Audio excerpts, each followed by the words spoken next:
Most people believe retirement only happens after many years of hard work, rising income, and finally saving enough money. It sounds simple. Work longer, earn more, and one day you become free.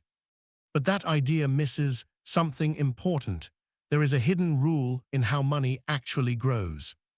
It does not grow in a straight line. Instead, it changes how it behaves once you reach certain levels. Think of it like stepping into different floors of the same building. On the lower floors, every dollar you earn is treated like effort-based income. You trade time for money. And the system sees you as just a participant trying to keep up. But when you cross specific financial thresholds, something changes. Your money starts working differently. You are no longer seen just as a participant. You begin to function more like part of the system itself, like infrastructure that generates flow instead of just reacting to it. The surprising part is that many people never notice these levels exist. They stay in the same layer their whole life, even while working harder and earning more, without realizing the rules around them have already changed. Money does not reward effort alone, it rewards structure. Two people can work equally hard, yet end up in very different financial positions. Not because one tried more, but because their systems are not the same.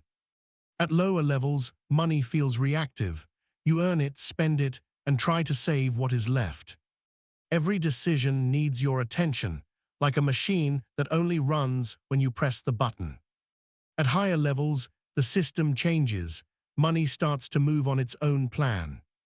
Investments grow without constant control, expenses become more predictable, and income streams begin to stack and support each other. The real shift is not in how much you earn, but in how your money starts interacting with itself over time. Once this ladder is understood, retirement is no longer a far-off dream you chase with hope. It becomes a natural result of building the right structure early enough. At level 1, money is unstable. Your finances feel like a leaking bucket. You fill it, but it keeps dropping without warning. Your account balance moves up and down often, and even small surprise costs feel heavy. One payment delay or overdraft can reset your progress. In this stage, the system does not work for you. It is neutral and mechanical. Banks are not trying to help you grow. They are only processing your transactions. At level 2, there is some improvement, but the structure is still weak. You begin to manage money more carefully, yet only after pressure shows up. You save what is left after spending, not before. You invest only when you feel calm enough, not as a fixed plan. Even here, the system still takes small advantages through timing delays, fees, and poor cash flow planning. In both levels, money feels like something you must constantly control, or it slips away. This is where the first real shift begins. At level 3, your money habits become steady.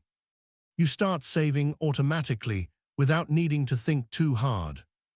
Budgeting stops feeling emotional. It becomes a fixed routine, like brushing your teeth. Money begins to follow a plan instead of your moods. At level 4, you start to see small advantages appear. Fees become lower, better financial options open up. And your investments begin to grow more than the cash you simply keep idle. The system starts to see you as stable, not risky. But there is a common mistake here. Many people believe they have made it at this stage because things feel calm and controlled. In truth, this is only basic competence. You are no longer losing ground, but your money is still not working at a level where it can multiply strongly on its own. At level 5, your money begins to attract real attention. You are no longer treated as just another client in the system. You become a relationship that institutions want to keep. At this stage, structured investment options start to open up. You get access to better financial products, guided advice, and smarter ways to reduce taxes legally. Banks and firms begin to compete for your capital because it is now worth holding. At level 6, things become even more personal. Financial services stop looking general and start being tailored to your situation. Private banking structures may appear, and thinking similar to family offices starts to shape how your money is handled. Opportunities are no longer just publicly available. Some are selectively offered based on your position.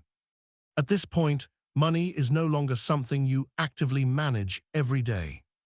It is something that is carefully positioned to grow and move with precision. At level 7, your relationship with money changes again. You stop reacting to market movements like most people do. Instead, you begin to shape how your capital is placed. You are not just putting money into investments, you are deciding the structure those investments follow. At level 8, wealth becomes something much larger than personal finance. It becomes architectural, like designing the system itself instead of living inside it. At this stage, you are no longer just a participant in the financial world.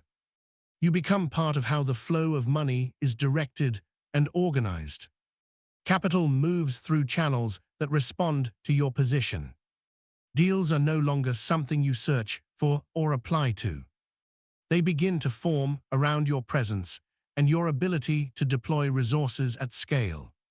Here, the key difference is no longer how much you earn or what your total value is. The real measure becomes how much control you have over the movement of money itself. But this level of control comes with a hidden trade-off. The higher you go in financial mastery, the less simple life feels. When you understand how money systems really work, every choice carries more weight. Even small decisions require more thinking, which leads to mental fatigue over time. Trust also becomes harder. You start to see risks and incentives that others do not notice. And this can create distance in relationships where money is involved. For many people at this level, the fear is no longer about losing money. It is about losing clarity. The mind becomes overloaded with too many patterns, too many outcomes, and too many possible moves. Because once you see the system clearly, it is not easy to ignore it again. You cannot fully go back to a simple view of money, even if you want to. The awareness stays with you, shaping how you see every financial decision. Most people do not need a higher income to retire earlier. What they truly need is a shift in how their money behaves inside the system. One step up in structure can change everything over time. Not every part of your financial life must improve at once. But even one small shift can begin to compound and pull the rest of your system upward. If you are just starting out, the first move is simple. Set up one automatic investing habit that runs without your daily effort. Let consistency do the work. If you are already stable, focus on removing waste. Reduce unnecessary fees, keep less idle cash sitting unused, and organize your accounts so they work more efficiently. If you are more advanced, ask a deeper question. Which part of your wealth is still operating like early-stage money, slow and reactive? Because retirement is not a fixed destination. It is the moment your financial system no longer needs your constant direction to grow.